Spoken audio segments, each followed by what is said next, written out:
Baik. Okey, seterusnya kita akan pergi kepada pencapaian pemerintahan Khulafa Ar-Rasyidin. Okey. Memang dari sudut pencapaian ini akan dibahagikan kepada beberapa aspek lah. Nanti kita akan lihat satu per satu. Okey, untuk aspek yang pertama iaitu agama. Okey. Dari aspek agama, yang agak menonjol ialah Abu Bakar As-Siddiq dan juga Khalifah Umar bin Al-Khattab, iaitu ABS dan juga UK. Tak apa jelas kat situ. Okey. Khalifah Abu Bakar ABS ni berjaya tadi. Ada 3 golongan yang diperangi. Murtad, Nabi palsu dan juga golongan yang enggan membayar zakat. Yang ni membantulah kepada pemerintahan yang selepasnya sebenarnya. Okey, Khalifah Umar bin Al-Khattab pula berjaya menyebarkan dakwah Islam ke mana? Mesir, Parsi dan Rom. Anak-anak semua boleh tengok dekat peta tu kat manakah wilayah Mesir, Parsi dan Rom dan nama-nama barunya dalam peta dunia lah. Okey.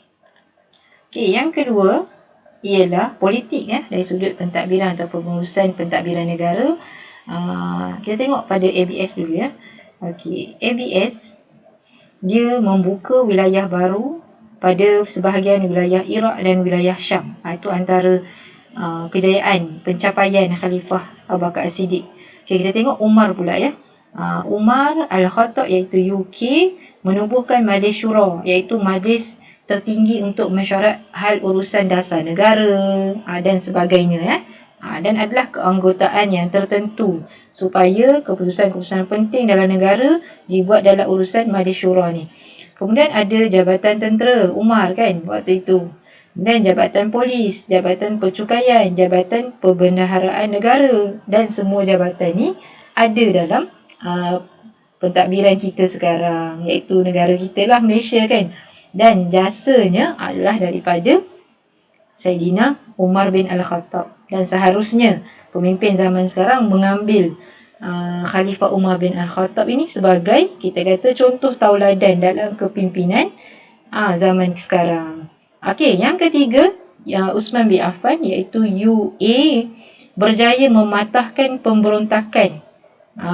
Okey, satu. Kemudian penahlukan serta meluaskan kuasa wilayah Islam hingga ke Rom, Mesir, Afrika, Pulau Siprus. Okey. Boleh tengok boleh kita tengok kat manakah wilayah-wilayah ni dalam peta dunia. Okay, anak-anak semua boleh tinjau, boleh Google, boleh tengok kat manakah wilayah-wilayah Islam yang luas sangat sebenarnya pada zaman Khulafa Ar-Rasyidin. Okey, yang ketiga dari sudut ekonomi. Okey, yang ketiga pencapaian Khulafa ni. Okey, kita tengok Khalifah Umar dari sudut ekonomi. Ekonomi ni penting untuk sesuatu kerajaan kita kata. Okey, ada cukai memperkenalkan cukai. Cukai ni bukan sekarang je, bukan zaman kita ada cukai. Zaman Khulafa Ar-Rasyidin ada cukai. Tapi sebenarnya sistem cukai ni dia adalah untuk kebajikan rakyat. Dan cukai-cukai ni ada kalanya tidak perlu dan ada kalanya perlu.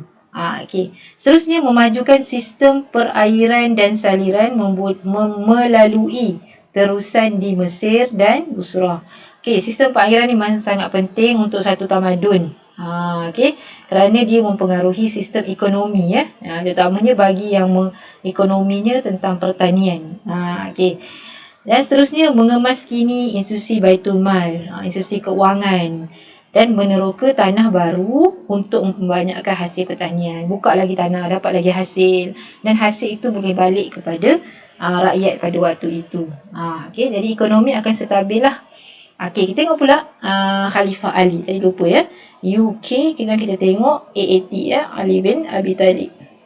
Ali bin Abi Talib meneruskan kutipan jizyah yang dikenakan terhadap golongan Zimmi. Zimmi ni ialah golongan kafir lah. Kafir ni dia ada dua golongan satu lagi dikenali sebagai harbi. Okey, anak-anak boleh cari pilih kafir harbi tugasan. Okey, Zimmi ialah orang bukan Islam yang duduk dalam negara Islam dan patuh pada sistem pemerintahan Islam. Tapi kena cukai lah. Okay, waktu itu tengok hebatnya sistem kerajaan Islam. Okay.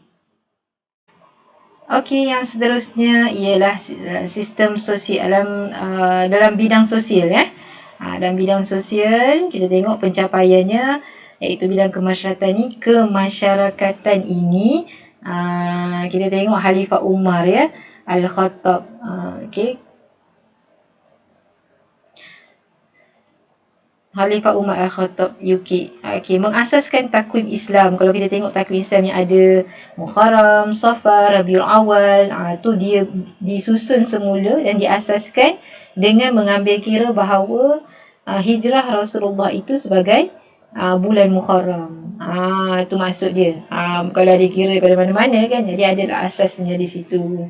Okey, baik. Seterusnya memperkenalkan undang-undang pentadbiran tanah untuk menghormati hak sosial dan kebajikan rakyat. Pada waktu ni ada hak milik tanah, ada undang-undangnya, maka tidaklah timbul sesuatu yang bukan-bukan di akhir nanti. Okey, yang ketiga, membina kemudahan awam seperti tali air untuk pertanian. Kemudahan awam ni bukan benda baru macam tandas awam, telefon awam. Zaman Khulafa Ar-Rasyidin pun telah difikirkan mereka yang mengasaskan kemudahan awam ini untuk kebajikan rakyat pada waktu itu. Okey, seterusnya ialah dalam bidang ketenteraan. Kita tengok khalifah ni pencapaian mereka dalam bidang ketenteraan iaitu yang aspek yang aspek yang kelima. Kita tengok Khalifah Uthman iaitu UA Okey, UA menubuhkan Angkatan Tentera Laut seperti yang telah disebut tadi. Okey, yang pertama kita sebut so TLDM yang ada sekarang ni adalah hasil daripada buah fikiran Khalifah Uthman untuk tujuan keselamatan dan perluasan kuasa.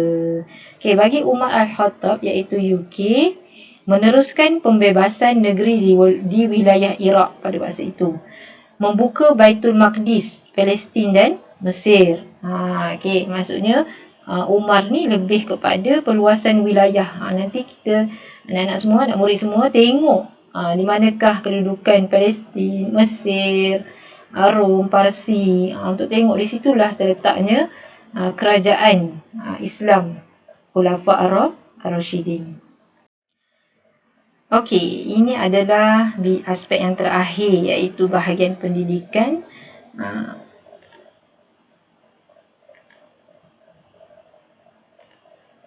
Aspek yang terakhir bahagian pendidikannya iaitu yang keenam, aspek yang keenam. Kita tengok pencapaian khalifah-khalifah ni pada aspek pendidikan pula. Okey, ABS, Abu Bakar As-Siddiq Abu Bakar As-Siddiq ni dia berjaya mengumpul dan menulis semula naskah, dah kumpul dan tulis akibat melihat kepada kesyahidan penghafaz Al-Quran dalam peperangan Yamamah ni. Okey, kalau nak tahu tentang peperangan Yamamah ni, kita boleh cari satu masa untuk cerita. Yamamah ni kenapa penting dan disebut banyak kali dalam ciri kepimpinan dan juga pencapaian Khulafa Ar-Rasyidin. Okey, Khalifah Umar pula UK. Khalifah Umar menubuhkan sekolah iaitu Al-Kutab yang dikhususkan untuk kanak-kanak. Okey. Bukan tadika yang ada sekarang ni, bukan baru Zaman Umar Al-Khattab, zaman UK dulu telah pun ada namanya Al-Kutab. Zaman sekarang kita panggil Taski, Tadika, Abim dan sebagainya kan. Maka sebenarnya itu adalah hasil kita kata pemikiran Khalifah Umar Al-Khattab. Okey. Seterusnya kita tengok Khalifah Uthman Uthman bin Affan menyelaraskan bacaan penulisan Mashaf Quran tadi. Kan dah tubuhkan jawatan kuasa kan. Jadi diselaraskan bacaan yang kita panggil Mashaf Uthmani atau Resam Uthmani. Dengan cara bacaannya, barisnya yang kita boleh baca dengan sama dan betul dan difahami maksudnya. Itu antara pencapaian Khulafa Ar-Rasyidin dalam bidang pendidikan iaitu aspek yang terakhir. Okey, kita akan masuk kepada yang terakhir tentang iktibar ataupun kita panggil satu perkara yang baik yang kita boleh ambil daripada pemerintahan Khulafa' Ar-Rasyidin. Dan seharusnya kita sebagai seorang umat Islam perlu mengambil iktibar atau kebaikan daripada semua yang berlaku pada zaman Khulafa' Ar-Rasyidin, kerana pemerintahan Khulafa' Ar-Rasyidin adalah pemerintahan yang gemilang, terbilang selepas daripada pemerintahan atau kita kata pentadbiran atau kerajaan Islam yang diasaskan oleh Rasulullah sallallahu alaihi wasallam. Okey, daripada buku KSSM yang baru ni digariskan 3 iktibar yang anak-anak murid semua boleh ambil untuk kita amalkan dalam kehidupan kita seharian daripada tajuk Khulafa' Ar-Rasyidin. Okay, yang pertama ialah kita hendaklah menggiatkan usaha dakwah agar kebenaran Islam dapat disebarkan. Okey, bermaksud setiap kita ni dilantik jadi pemimpin ke, rakyat ke, mesti ada usaha untuk menegakkan Islam. Di mana pun kita berada, apa pun jawatan yang kita dapat. Okey, baik. Seterusnya nombor yang kedua, iktibar yang kedua, kita hendaklah menyumbang kepakaran dalam pembangunan dan kemajuan negara. Okay, sebab itulah dianjurkan orang umat Islam ni dia mesti pandai. Dia mesti pakar. Dan kita mestilah menyumbangkan kepakaran itu kepada kemajuan. Supaya negara Islam ni menjadi contoh kepada negara-negara yang lain. Jadi kita boleh sumbanglah kita ada kepakaran dari sudut apa? Teknologi ke, makanan, teknologi makanan ke.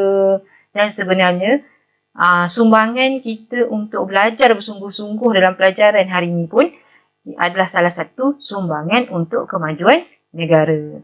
Okey, yang terakhir antara iktibar yang kita boleh ambil ialah kita hendaklah mengamalkan akhlak yang terpuji agar dapat menjadi contoh dan teladan yang baik. Okay, kalau kita tengok Khulafa' Ar-Rasyidin ni, dia mengamalkan satu ciri kepimpinan yang hebat, yang mana boleh menjadi contoh kepada kita untuk sentiasa berusaha mengamalkan akhlak yang baik, ciri-ciri kepimpinan yang baik, walaupun dalam keadaan apa juga sekalipun, huru-hara ke, tak huru-hara ke, kena mengambil tindakan-tindakan yang tertentu yang tidak merugikan Islam. Okey. Okey, sekian saja tajuk pada kali ini. Semoga apa yang disampaikan tadi bermanfaat untuk kamu semua. Ambillah 4 orang Khulafa' Ar-Rasyidin ini sebagai idola dalam hidup kita seharian untuk kita cemerlang dalam memimpin diri kita sendiri terutamanya. Itu saja. Assalamualaikum warahmatullahi wabarakatuh.